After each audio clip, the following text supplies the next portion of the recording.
Greetings, greetings, Black family, and welcome to On the Wake Up Radio. I am your host, DC Radical One, and you have entered the center. Shout out to our wonderful producer, Cindy Ashby. You can check out past broadcasts of On the Wake Up Radio on SoundCloud, YouTube, iTunes Podcasts, Stitcher, Google Play, Spotify, and now iHeartRadio at On the Wake Up Radio. Again, I am your host, DC Radical One, and you can follow me on Instagram at dc.radical, the numeral one. That's at dc.radical, the numeral one. Also, you can find me occasionally on Twitter at DC underscore radical underscore ONE. That's at DC underscore radical underscore ONE. And today's discussion, we're going to have a discussion about which way Black people should go. And the discussion is integration, separation, or repatriation. And this is again another discussion that I've been holding for a while. But it seems like again, I feel like that I'm on time because BB48 to Philly E Babe that's in the house. Greetings, brother Asar, and greetings to brother Edward Bailey, and also Spirit, Mind, Character, Soul. Greetings to you, sister. But I feel like this is the right time for this discussion because if we really look at our history, we'll realize that we've been here before. And like many times in history for Black people in America, especially, we find ourselves, at the crossroads. And as someone who is no longer in their 20s or their 30s, sometimes I feel like it's deja vu all over again. And the more that the more we're taught that things have changed, and you look around you, you see the change of technology, such as this form, something couldn't be done before, and you see change in the style of vehicles and change in a lot of things. What remains constant is the relationship here in America and indeed around the world between Black people and Europeans. Greetings, Lord Vale and the League, and a BB4ODA to Sister Misty, and everyone that's in the chat. You can tell Sister Misty, happy birthday. Her birthday's coming up in a couple of days. And our wonderful producer, Cindy Ashby, her birthday was on the 3rd. So that was 2 days ago. So,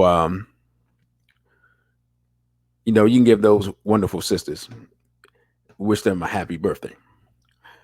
But as I was saying, with all those things changing, nonetheless, we find ourselves in the same situation that we found ourselves in for at least, and I'm going to minimalize it, 1776. And I'm using that date, of course, because this is the day after the Europeans here declared their independence from Europeans in their homeland. And while they were declaring their independence and fighting and shooting and doing things to, being revolutionaries, as they call it, the Revolutionary War, while they were doing all those things, we know what Black people were doing. Black people were being enslaved, Black people being brutalized, raped, and tortured. And then some Black people went out and fought for what they believed would be their freedom. And of course, here we are now, I believe 244 years later.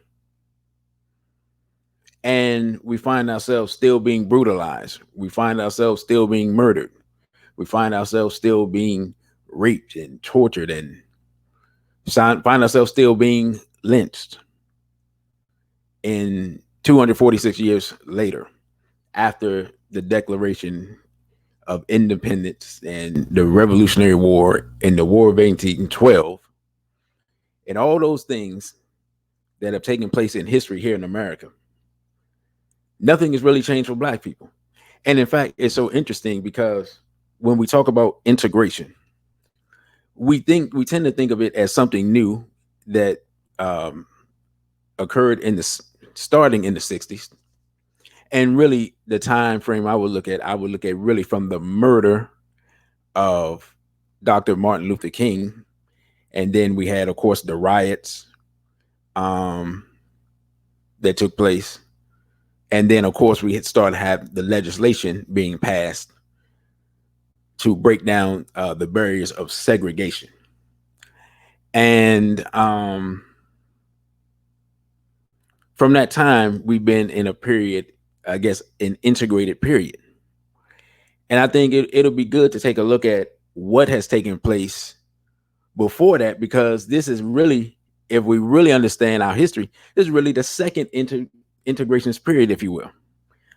During Reconstruction, many of the things that we now look at as advancements or signs of us being integrated were things that happened during Reconstruction. So if you go back and look at Reconstruction, we had our own politicians. We had, in fact, we had our own towns. We had our own businesses. We had state politicians, and then we also had BB Fahodier, Sister Vanessa, and we also had representation in Congress. So we had Black Congress people, and I believe Black senators in Congress in the 1870s and 80s. Now that's and somebody help me with my math, but that is almost 150 years ago. And so all of those things we had at that time. And of course, we know as the military pulled out of the South, then Jim Crow law, and the Black codes began to be enforced. And then that put us almost into a second state of, in fact, pseudo slavery for many people. For example, my family, my grandmother's father, he was a sharecropper. And my grandmother told me that the reason that they left out of that area of the South was because my grandfather challenged the landowner, of course, a European, because he was not giving the proper amount for the amount of crop that was given. So let's say if the rate was, and I have no idea what the actual rate was, but I'm just using this. Let's say the actual rate was 5 cents per pound of crop. And my great grandfather brings in 100 pounds of crop. And then that would be, I believe, now help me out with my math again, I believe that'd be $5. And then the European would pay him 4 or something, in essence, that's what it is, basically cheating them. And so my great grandfather challenged him on it, said, hey, you've been cheating the people. And the Europeans like, yeah, you're right, I have. And you know what? Inward, I'll give you your money. I'll give you the money I owe you, but you won't live long enough to spend it. And thus that began the sojourn of that part of my family out of the South. Now, the reason I bring that up is because we look today and we're still having to fight for what Malcolm X would call basic human rights. We're still paid less than the European. We're still jailed more than the European. We're still stopped by police more than European, and all these are per capita statistics. We're still brutalized. We're still murdered. So all these things, even after 60, nearly 60 years, I'll say approximately 55 years of integration, we're no better realistically than we were right after the end of Reconstruction. And I want to just look at some statistics real quick to make the point. And first of all, I need to give the definition of integration because I did not give that. And I like to give definitions so we're all speaking the same language. And this is from dictionary.com. It says, and it has four different, and I'll go with the third and the fourth one. The third says to unite or combine. And the fourth says to give or cause to give equal opportunity and consideration to a racial, religious, or ethnic group or a member of such group, i.e., to integrate minority groups into the school system. And it's interesting because when I looked at that, it says to either give or cause equal opportunity to the racial group or a member of the group. And I think that's very important because if you only have to give it to a member of the group, then it gives the illusion that the group is making progress, but you're picking individual people for advancement. And so that seems to be one of the tactics that the European uses in order to appease us as a community. And then one of the things that they have done for a long time is whenever they discuss our history here, they point out to the first black, and you just fill in the blanks for who the person is. Doesn't matter the first black astronaut. It doesn't matter what it is. They'll show us that person, say this is the first black person to do XYZ, and then we're supposed to feel proud and feel like as a collective that we're making progress because this one person can fly a jet or get on go to the moon, or we have one black billionaire, or those types of things. And then of course when we look at it as a collective, a lot of times we have a black billionaire and he has a white wife, or we have a black billionaire but he has really no connection to the black community, or he's not making any investments in the black community or things like that. So it always comes with a caveat. Exactly, sister. Symbolism. And so again, like I said, it's sold to us as a collective as progress, but in reality, collectively, we don't really change. And so I was looking at a study that was written February 26, 2018, and it was talking about the year 1968, and doing a comparison of where black people were then as compared to where they are now, and a comparison between black people and white people. And I just want to read a few of the points that they have here. So it says that African Americans today are much better educated than they were in 1968, but still lag behind whites in overall educational attainment. It says more than 90% of younger African Americans, 25 to 29, have graduated high school, compared with just over half in 1968, which means they've nearly closed the gap with white high school graduation rates. They are also more than twice as likely to have a college degree as in 1968, but still half as likely as young whites to have a college degree. Now it says the substantial progress in educational attainment for African Americans has been accompanied by significant absolute improvements in wages, incomes, wealth, and health since 1968. but black workers still only make 82.5 cents on every dollar earned by white workers. African Americans are 2.5 times as likely to be in poverty as whites, and the medium white family has almost 10 times as much wealth as the medium black family. With respect to home ownership, unemployment, and incarceration, America has failed to deliver any progress for African Americans over the last 5 decades. Now, this is a study that's not written by DC Radical One. It's not written by Straight Black Pride, not written by anybody that I'm connected with. This is a study, again, that I said was 2 years old. It's called 50 Years After the Kerner Commission.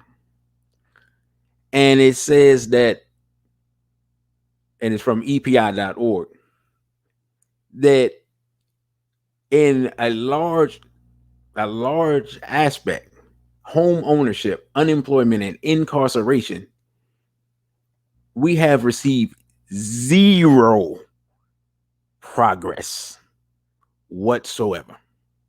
Think about that. In the last 50 years. So the last 50 years is the period of integration. In key areas, home ownership, which is also connected with wealth, because again, for example, if you are a black person and you've owned your home your whole life, and you pass on a home to your 25-year-old son, as an example, right? Your 25-year-old son does not have to pay for housing. He has a home. If he's already working, and he has a college degree and he's already working, at that point, he's a step ahead of other people because he doesn't have to pay actual housing costs. He can either pay back the loans or he can begin to accumulate wealth on his own. He's only paying the property and the upkeep of the house. And then that allows him to advance economically and makes it more likely that he'll be able to find a mate, a complement, and more likely for him to get married because he has the foundation of what he needs, as opposed to that same 25-year-old man having to find the job, pay for housing, pay off student loans, and those types of things. So just home ownership and the passing down of a home gives the person a leg up in as far as building wealth. And this is something that Europeans have been able to do, not for one generation, but for multiple generations. And that's one of the main differences when you look at the wealth of the black community as opposed to the white community. This is one of the secrets that no one talks about. This is what, and this is so deep. This is how it is. One of the things that they do, you can tell when gentrification is coming, is when they start calling you out the blue from numbers you don't recognize, asking you, hey, do you own this property here? Or you get you just start getting these random calls, or you start getting they start going around your neighborhood and leaving flyers and putting flyers up even on telephone poles, and like, we'll pay for your home and this type of thing. That's when you know they're coming. And a lot of times what's weird is you can sit outside all day and never actually see the person that puts this stuff up or passes this stuff out. Is the weirdest things, like they come in the middle of the night or 4 o'clock in the morning or something and paper the neighborhood over. And I've seen it here in DC, and all of a sudden, like literally in the last month or so, I'm starting to see it in PG County. And for those who don't know, PG County is directly east of Washington, D.C., and where Washington, D.C. has been transformed by gentrification from a approximately 85% black city to approximately 45% black city. I believe that Prince George's County is still approximately 75% black. And the sister says, and life insurance, indeed, and life insurance. Um, that's another tool to keep and to advance wealth. And those are things that a lot of our people, they are a luxury to a lot of our people. So those are things you don't have. It's something as simple as having a will. So that, because one another things that happens is, a lot of the reason that the houses go out of our community is because a person may have 4 children. Out of those 4, they're only in contact with 3. Those 3 children want to argue over who has the house. You end up selling the house to somebody, and then the house is out the family. So instead of a grandchild even getting the house, if those 3 people have a house, instead of a grandchild getting the house goes out of the family, and the wealth of the house goes out of the family. And then next thing you know, 10 years later, other people move in, and the house, even if it was a modest house, is worth twice as much as it was when you lived in it. And these are things that we miss out on because we're really not educated in how the greater society manipulates us into giving away some of our wealth that we accumulate, which really a lot of times isn't much. Literally, the house a lot of times is usually paid off. Is literally like the only thing that the parent will have, and that's be the thing that we won't hold on to. Peace, brother Stephen.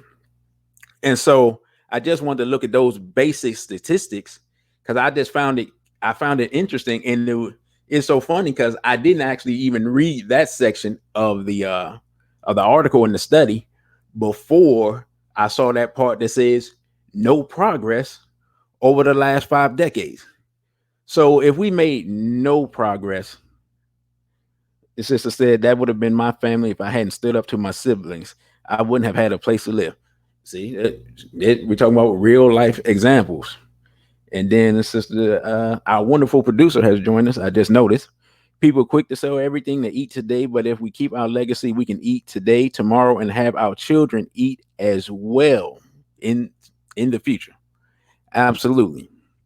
So, with knowing that not only have we tried integration 2 times, and knowing that the first time it failed as soon as the military of the United States was removed from that area, and then knowing here we are 50 years into the second time, and according to Europeans, we have not made any significant progress, and of course the fact that we're still being murdered, which, if your life is not defended, even if you were accumulating wealth and everything like that, it really wouldn't matter. Then we have to look at what are the other options that are available or could be available on the table. And what I had wanted to do was, to me, these 3 options are symbolized by 3 people. Integration is symbolized by Dr. Martin Luther King. Separation is really symbolized by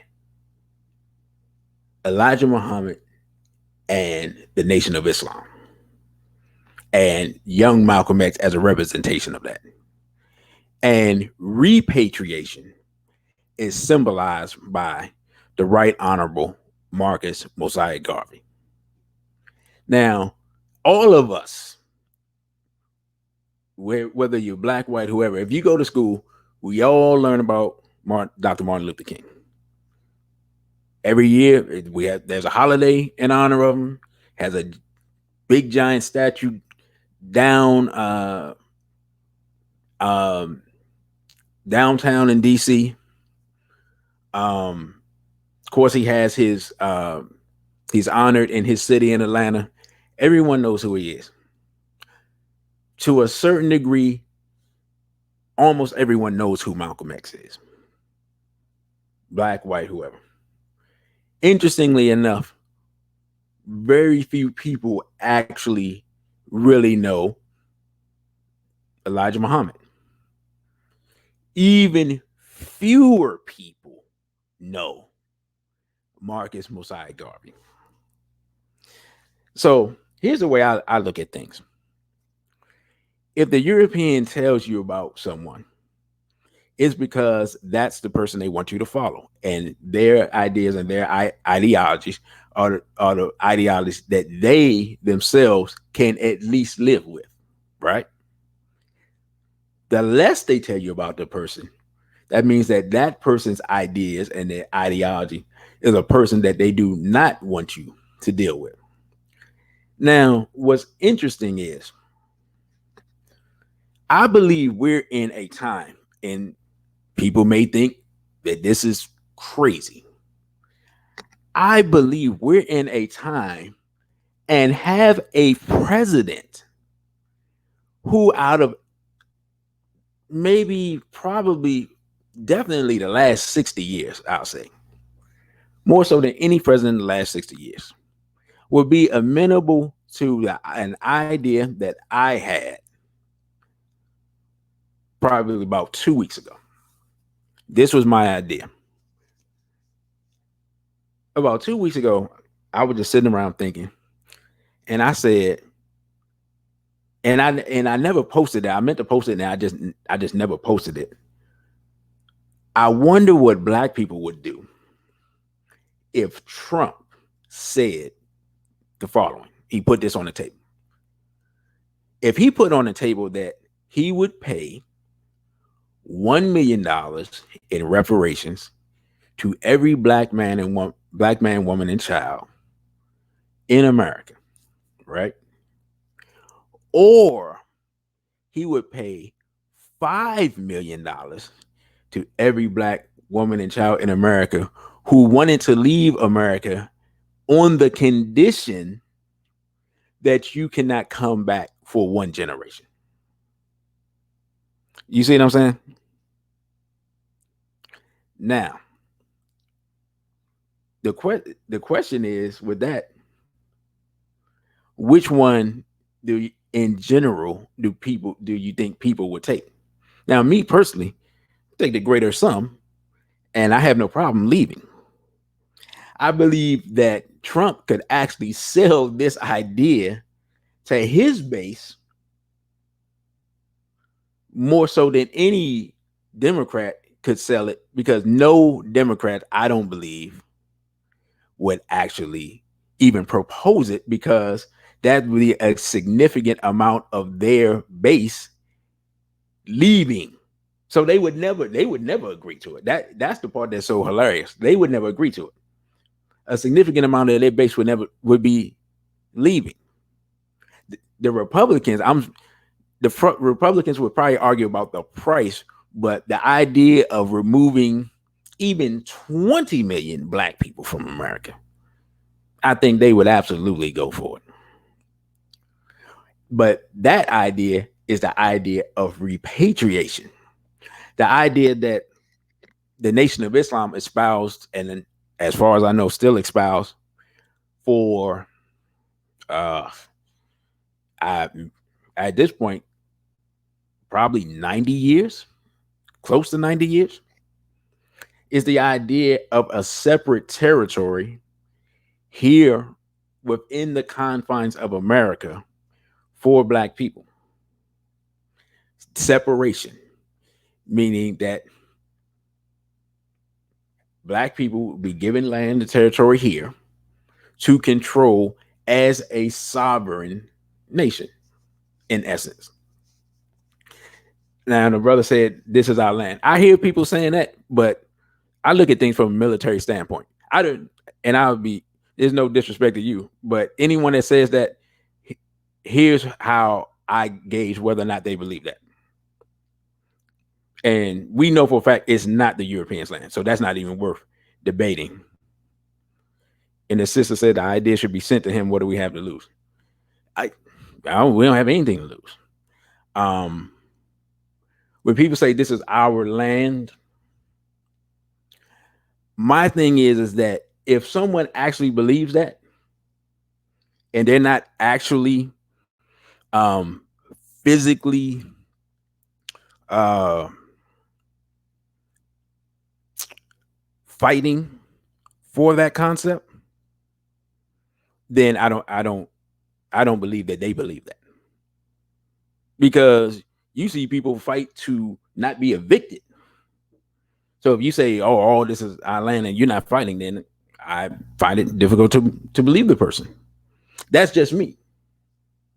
Now we understand from a certain aspect that African people are the first people on the planet, and we know this is not Europeans' land. You're all the places that Europeans have invaded. None of it belongs to them, and they're so late to the party that even Europe is not theirs. I understand that conceptually, but looking at it militarily, excuse me, the idea of 40 million disunited people displacing approximately 280 million people united for their survival is just not realistic. It's just not. We don't have any means of forcibly removing them from this area. And then, even if you remove all the Europeans from this area, then you're going to have to fight all the Hispanics that are going to claim ancestral rights to the same area, because that's why they're coming. They're coming back based on their ancestral rights. Whether you believe they have those or not, that's not even worth discussing. They believe it, and they're showing it by just flooding over the border, right? So back to the separation concept, because we went through the integration aspect of it. So that was the Honorable Elijah Muhammad and the Nation of Islam. That was part of their core belief. The Republic of New Africa had a similar program where they believed that the southern states, the states, in essence, the same states largely where we were enslaved, should be the states that should be given to us, excuse me, as ours for um as our territory. Now, I have, for me personally, I like the idea as a transition. The only problem I have with it, of course, is we have a history that shows us that even if the United States government in itself were to agree to this, right? What, short of them placing military at the borders of the said land, let's say the land starts at North Carolina and ends at Louisiana, right?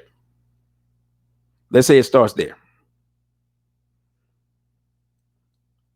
We're going to have to depend on their military to keep their people off of our land. And that area contains the most racist, openly racist Europeans in America.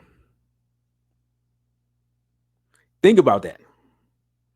You're trying to get a sovereign nation in a space with the most openly racist people in America. Or you end up like the quote unquote Native Americans on a space with the least resources in America. You see what I'm saying? So that's the catch with the separation aspect. And then, being realistic, if you're willing to physically separate from Europeans, do you still want to be that close to Europeans? I mean, I'm just saying. I would definitely, me personally, would rather have an ocean. Even in the modern time, of course, we're in the modern time. They can send drones. We know President Obama was drone striking everybody he could, anytime he could. Even with all that, I would rather have an ocean between me and the European. Now, some people may disagree, but again, I'm looking at it as why be close enough to them that we have to wage war with them every single time. Because what happens is you get worn down over time and you don't allow yourself to build up your technology other than possibly your war technology. And that's a possible. Now, those were the two ideas that I'm familiar with. And even if they give you the land, one of the things, and I can't remember the exact number of years, but I believe that the Nation of Islam said basically that if if they gave us the land, they also want us to, I mean, they also want the Europeans to basically fund us and give us what we need for 25 years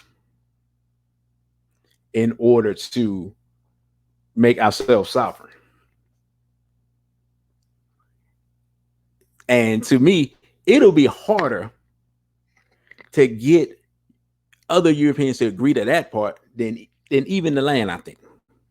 Because they were like, okay, we'll give them the land to get them away from us.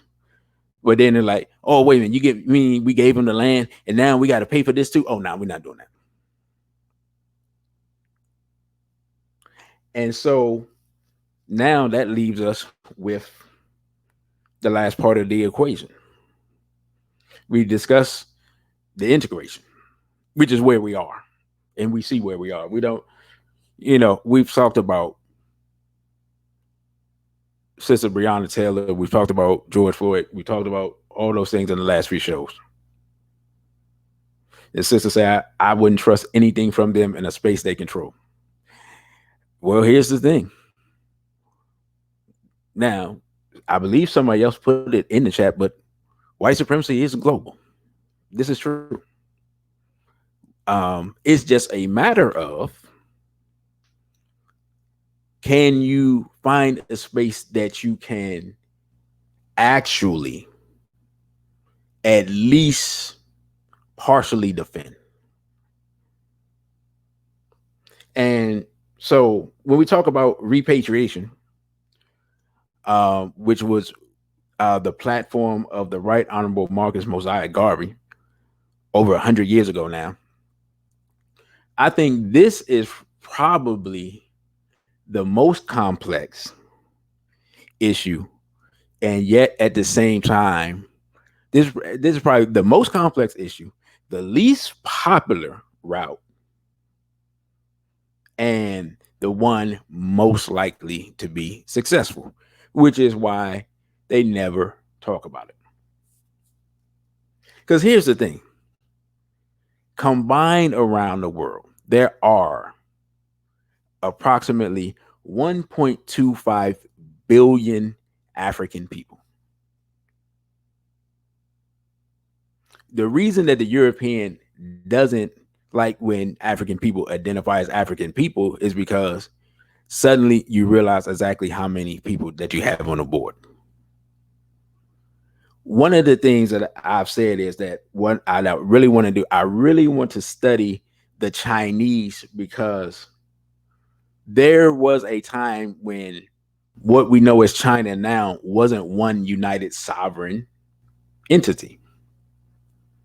There was a time when what we know as China now was being dominated by Japan.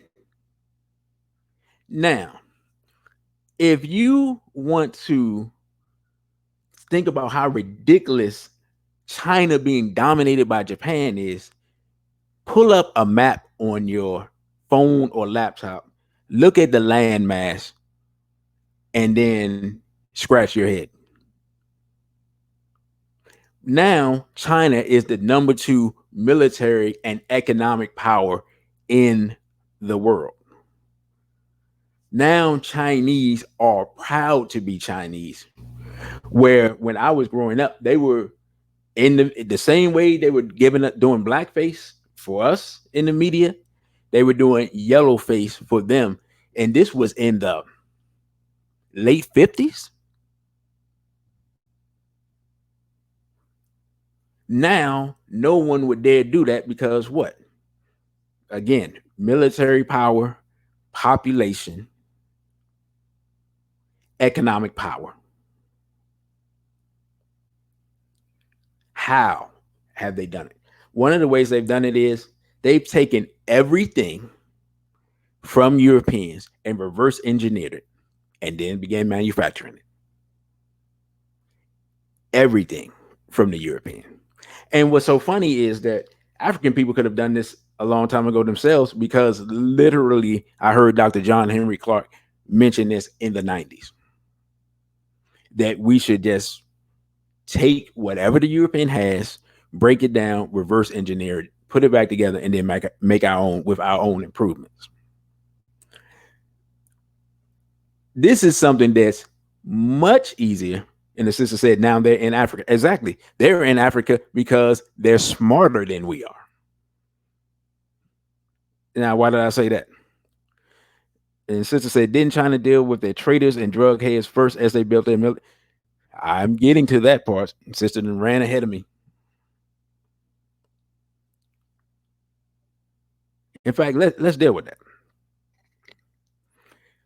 Because one of the reason they're able to do that is that they still had a relatively sovereign and they had a contiguous landmass.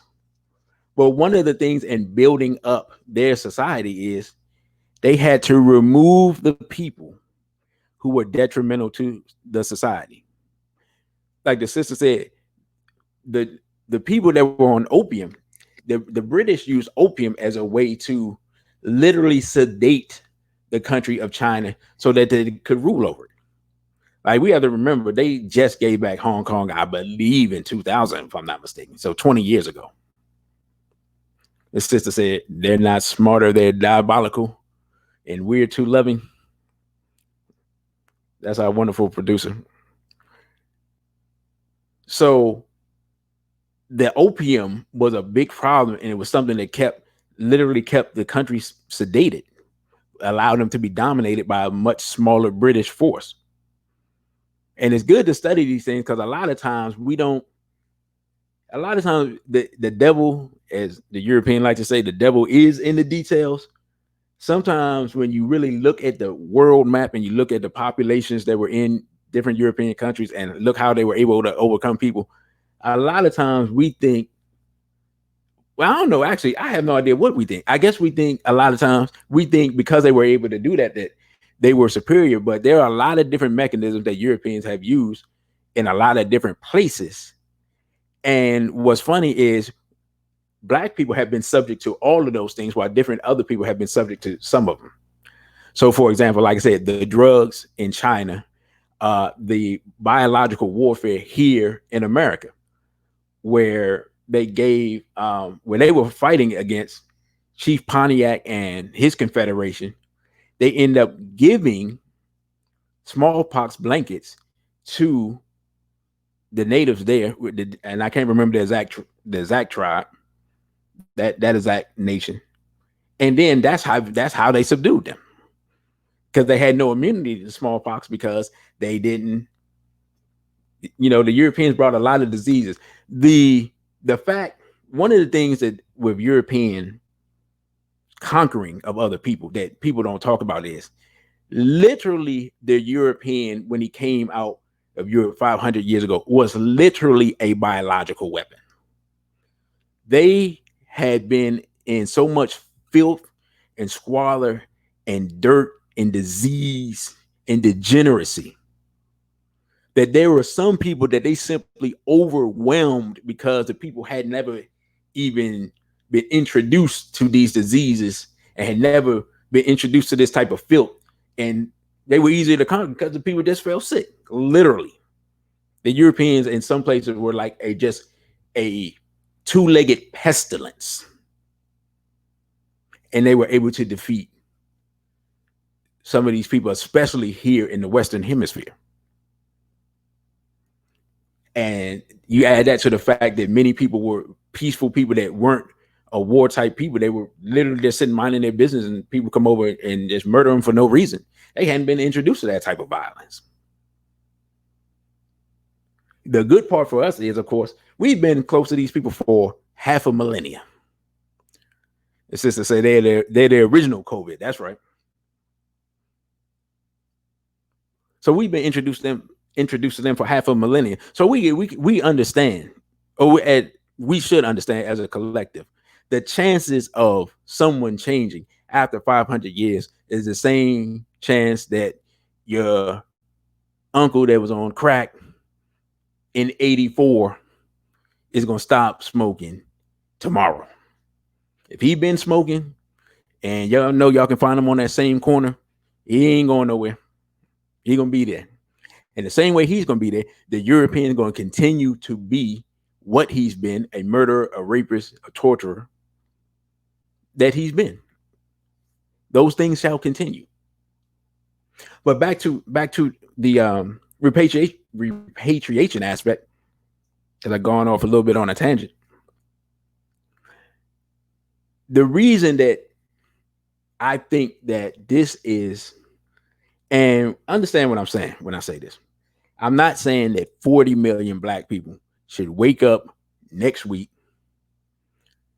get on planes and ships, pop up on the shore of Africa and say, hey, we're back. Again, that's not realistic. It's not even. And Marcus Garvey himself said there are some people who are no good here, and they would be what? Just as no good in Africa. The people that we need to send there and the people that we need to connect with would be a people who would set up a situation in various countries where they can take in a certain amount of people, but the people you send first are people that have skills and also the mentality of African nationalism. Because we have to understand that even on the continent, they're still dealing with psychological slavery. The mere fact that the borders are the same as they were set up by the Europeans in, I believe that was 1884. Somebody correct me if I'm wrong. Where the Europeans came together, that I believe it's the Berlin Conference, and set up the borders that are now the borders of Africa. Those are not the original borders, nor were they the borders in, say, 1755. And part of the conflict that goes on the continent is because simply of colonial borders. That's something. Now, that's something that I'm sure they know. But sometimes from an outside perspective, somebody has to come in and point it out to you and be like, some of your conflict is from this. Why don't you have a discussion on returning to the original borders? These two groups of people never liked each other. Why have them intermingling when one could just live on this side of the river, one can live on that side of the river? So Africa has things that it has to clean up. And there's also that mentality that black people around the world seem to have, that when the person from the outside is not like us, we want to be their friend. And when the person from the outside looks just like us, we don't want to be their friend. So that, make no mistake, I understand that Africa is not without its flaws. But at the same time, many African nations, many, have welcomed people from here in America over there.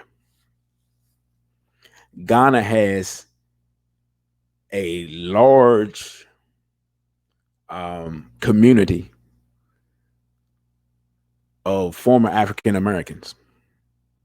And those people have gone back, they've intermarried, they set up businesses, they own property, and they made themselves a part of those communities. And especially in Ghana, I've heard nothing but the people that I know that made that move, a lot of positive reviews.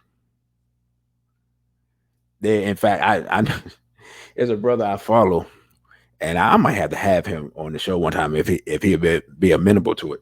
He's in Tanzania having the time of his life. I mean, he just posted some pictures. He on a yacht having a party. I mean, his brother having time of his life. You over there met some nice looking sisters there.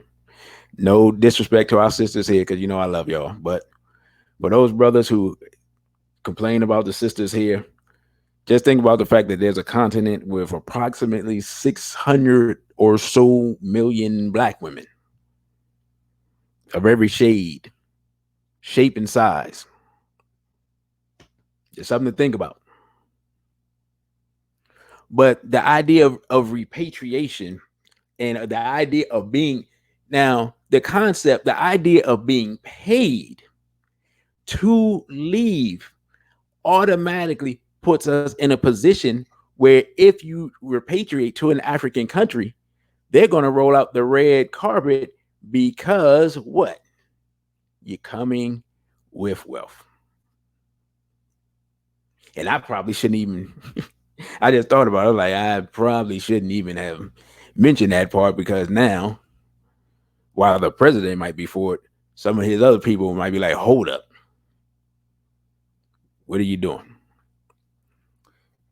Because we know for a fact, everybody's going to welcome somebody with that amount of um, amount of American money, even in a time where America's economy is in turmoil, the political instability, and all the other things that people see.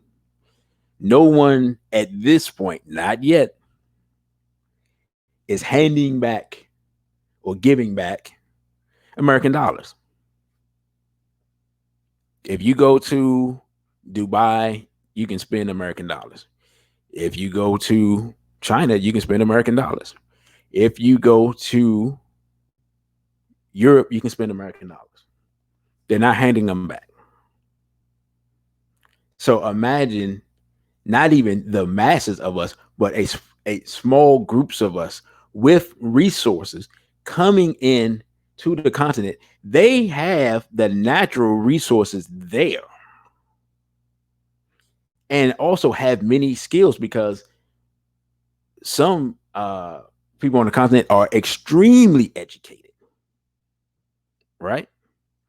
Imagine the type of business infrastructure that could be built with American dollars given to American expatriates, put into African resources, and the utilization of African resources for African people. The brother said, I've been overseas. There's definitely beautiful black women overseas. I absolutely, I've seen it. Brothers are showing me pictures. But I'm not going to lie. I'm partial to our sisters here because they've been with us through untold horrors. Sisters say, ain't nobody going to save us but us. And so now, if you know, taking that a little further, we have people here in America who are militarily trained. How much could we improve the military situation on the continent with just bringing the information and training that we have here?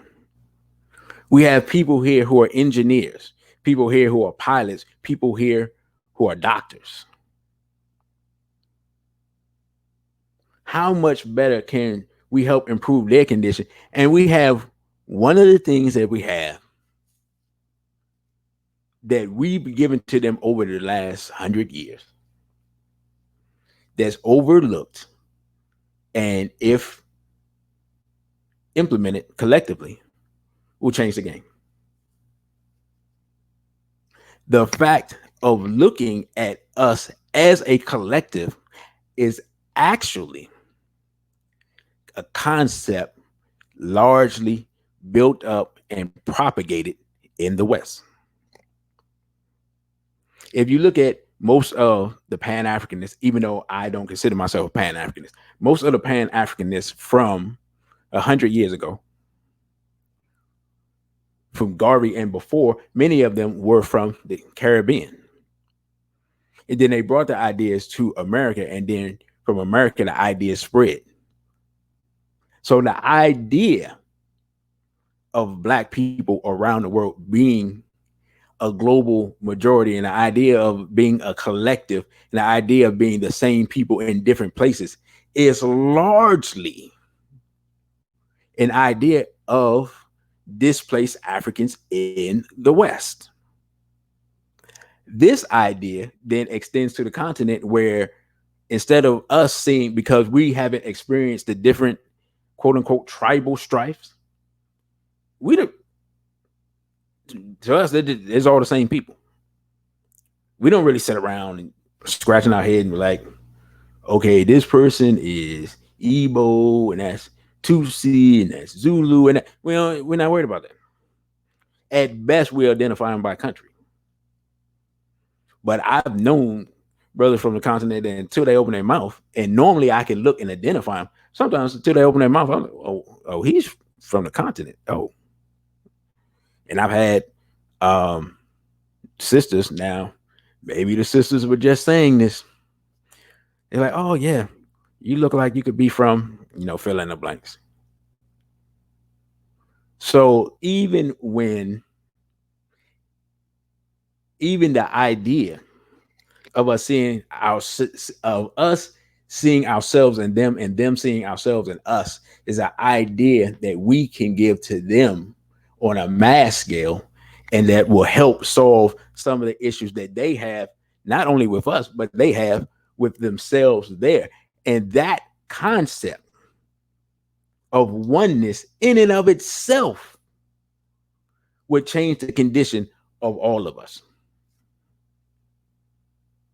It's one of the reasons why I think, realistically, because of the numerical disparity between black men and black women, I have no problem with black women marrying black men from other places to balance that out.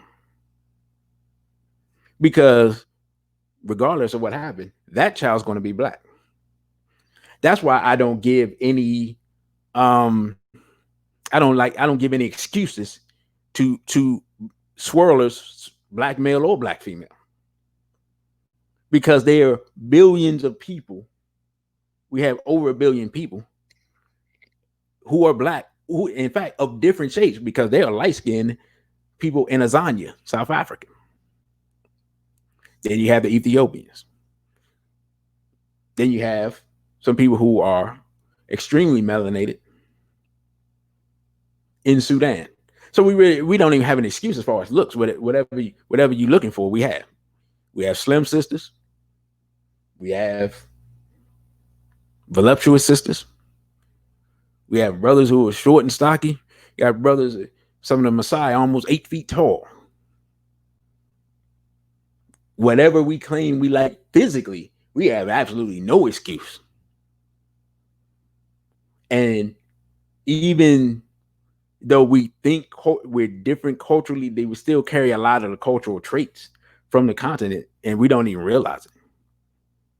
Simple stuff like libation.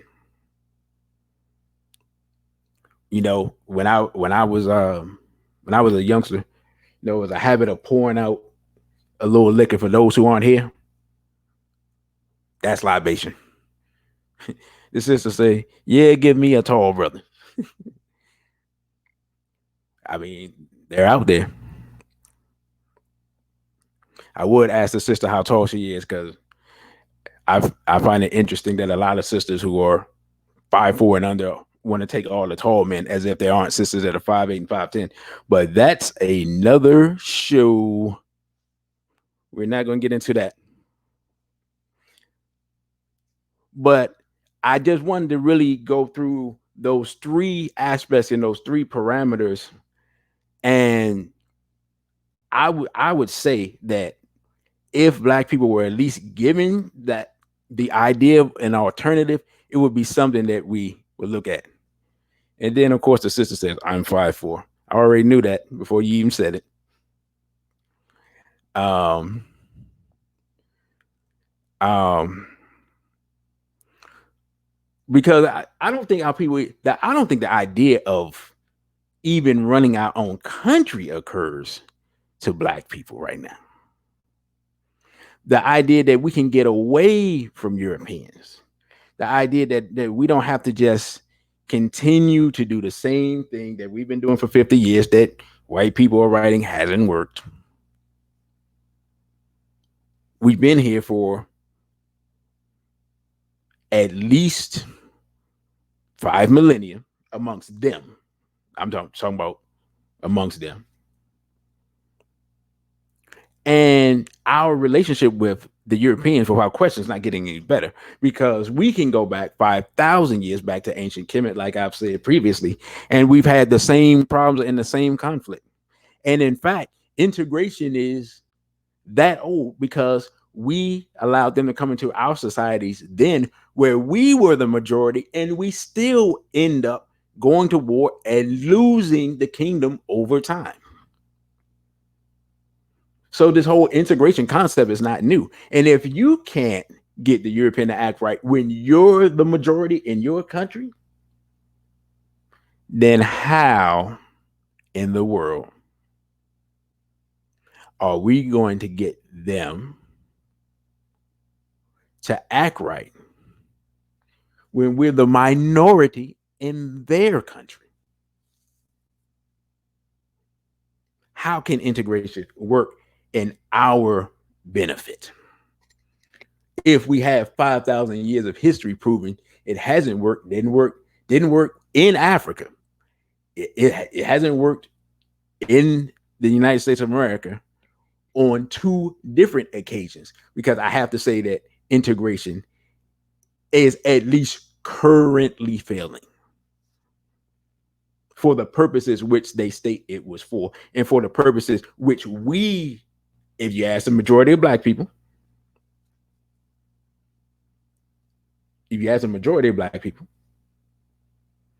what we think we can get out of it, which was each equal treatment and equal opportunity.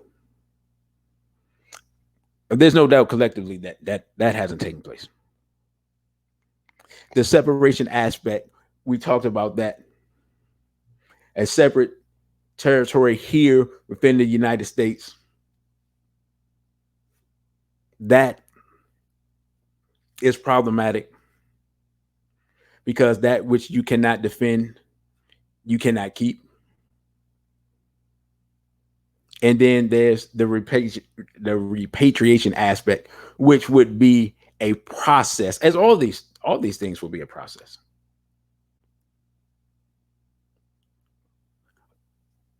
It's something I think we have to look at as a community, and the idea that the sister said we should present it to Mr. Trump. I'm gonna see if I can get someone a little more skilled to write that up, and I have absolutely no idea how to get it to Trump, short of, and this is gonna sound hilarious, but it's probably true, short of tweeting it to him, since he's always on Twitter. Whether he would read it or not is another thing. But we know he's always on there, and we know he does respond to people. But anybody has another idea of how to possibly get it to him. But my whole thing is I just wonder how many of our people would be willing to repatriate, or even if they didn't repatriate, leave the country with that kind of wealth. Now, I'm not gonna lie, a lot of our people, if you guarantee them $5 million, they'll do almost anything. And Sister Misty says maybe the Sister Angela Stanton is how to get to him.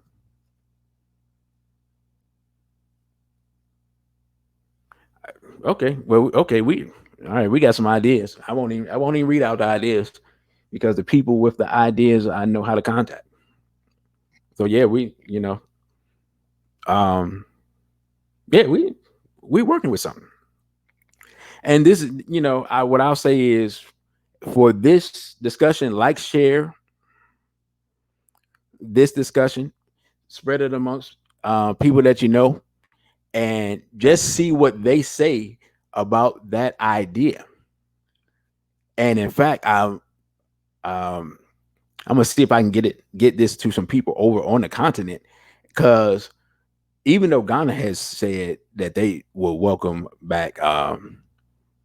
us back to there, and I think I saw maybe a couple of other countries. There are, I believe, 54, maybe 55. Sometimes you get, you know, hard to keep up. Countries in Africa, and there is a large portion of Africa that is filled with invaders who do not belong there. That's all I'm gonna say to that. But that's just an idea that, first of all, that's just a fact, and that's just an idea that I've had for a long time. And even though that area looks like it does not have resources, we know it does have resources, because if it didn't, then Muammar Gaddafi would still be alive. There are resources underneath that sand, believe me. But I'm just going to leave that idea out there. And the sister said that she is definitely repatriating. She's not even going to wait for the check. She's just leaving. She's just packing up, rolling out. But I want to announce what we're going to do next week. What we're going to do next week, we're going to have a panel discussion. We're going to have a black male female relationship panel discussion. And we're going to take questions from people in the chat, and also people on Instagram, and maybe even people on Twitter. So I haven't the exact date and time I should have finalized now. I have not, but I'm going to say Saturday night, 8 p.m. Eastern Standard Time. And Sister Sanaje is actually scheduled to be one of our panelists. And so, first of all, what do y'all think about that idea for the show? Even though I'm gonna do it anyway. This is to say, which sexy brothers will you have on the panel so I can take my pick? I don't know if I'm not sure if you know these brothers or not. But there's some brothers that I know from. Well, actually, the two brothers I know are actually I know them personally. And then so I'm gonna have two brothers, two sisters, and myself. I may ask my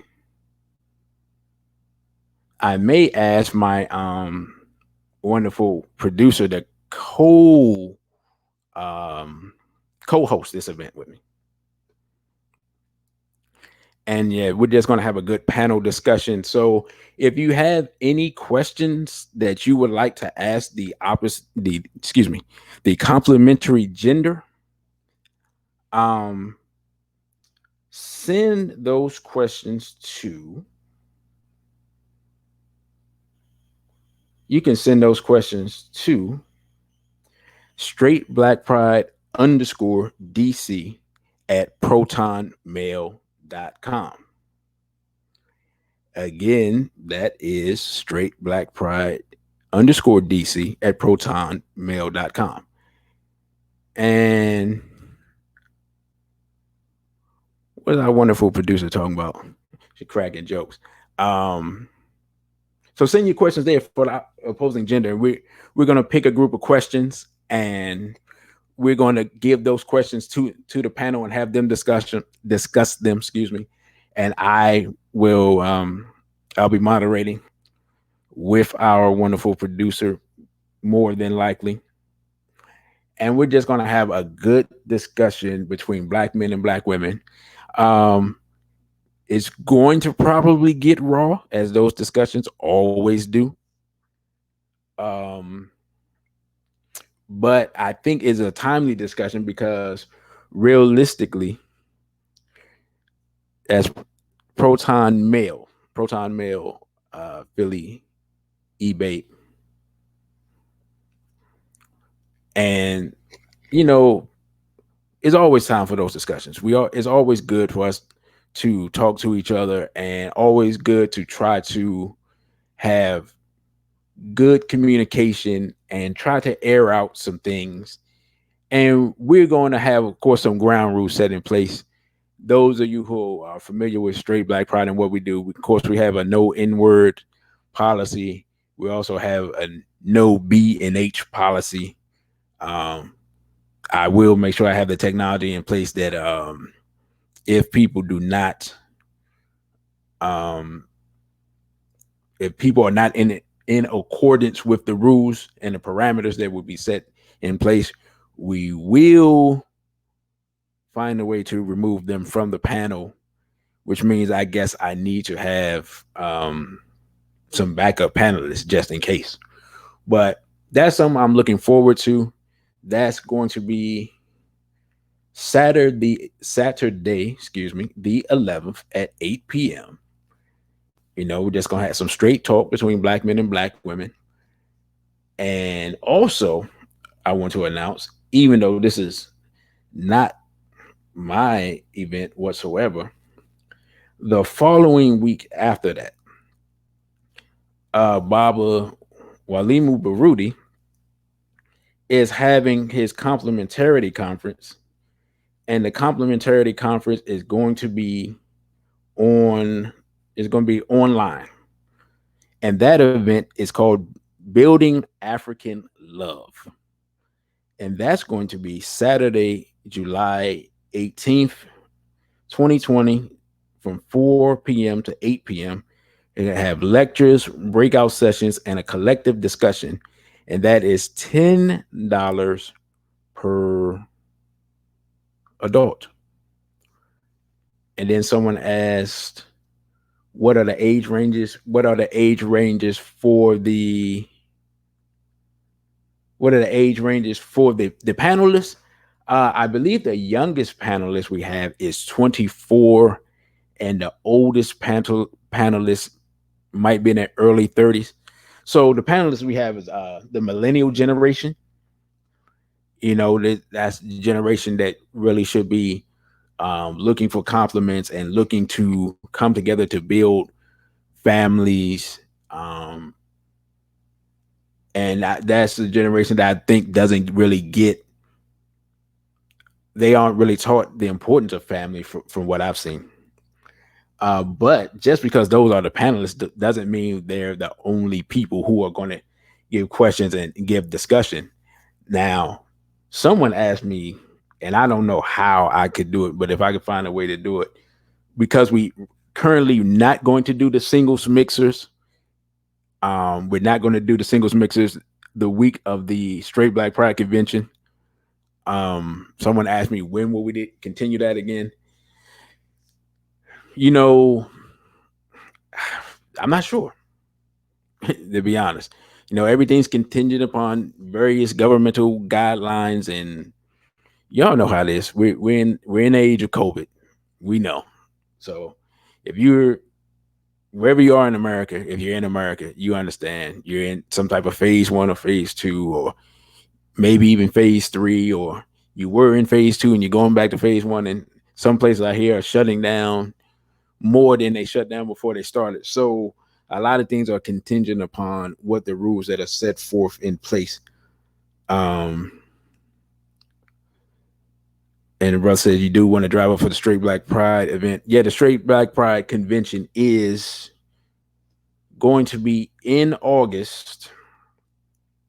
Let me draw up my calendar. Sister Misty still here because I know she knows. Be August 22nd and 23rd. So we will So we will be in Everlasting Life Cafe, 9185 Central Avenue, Capitol Heights, Maryland. And the sister says, "Can I facilitate a virtual mixer?" That's something that I thought about. People have asked. I don't actually know. That's something I had to discuss. I'm not sure. I'm not even sure how that would work. To be honest, I wouldn't mind doing it. I just wouldn't really know how it would work. And the question is, I thought it was July 25th. You thought what was July 25th? If you're talking about the Straight Black Pride Convention, it's in August. It's definitely in August. It's August 22nd and 23rd. No, the 25th is that's the African survival in the 21st century lecture. That is what is July 25th. And that starts, doors open at 2 p.m. And I believe you can get tickets via Eventbrite. Right, sister. That's right. So, brothers and sisters, as much as I am enjoying interacting with you all, um, I have to get off of here. That's all my time. Please join us Saturday night. I may also do a live stream Sunday, but again, Saturday night, 8 p.m.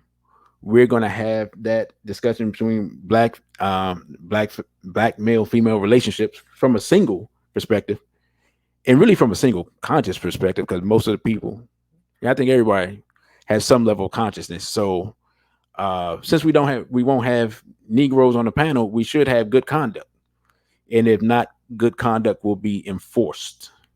So with that, brothers and sisters, again, I appreciate your support. I appreciate you listening to the live stream. I appreciate you supporting Straight Black Pride, supporting On the Wake Up Radio. And with that, I say a BB for Hodie and Straight Black Pride.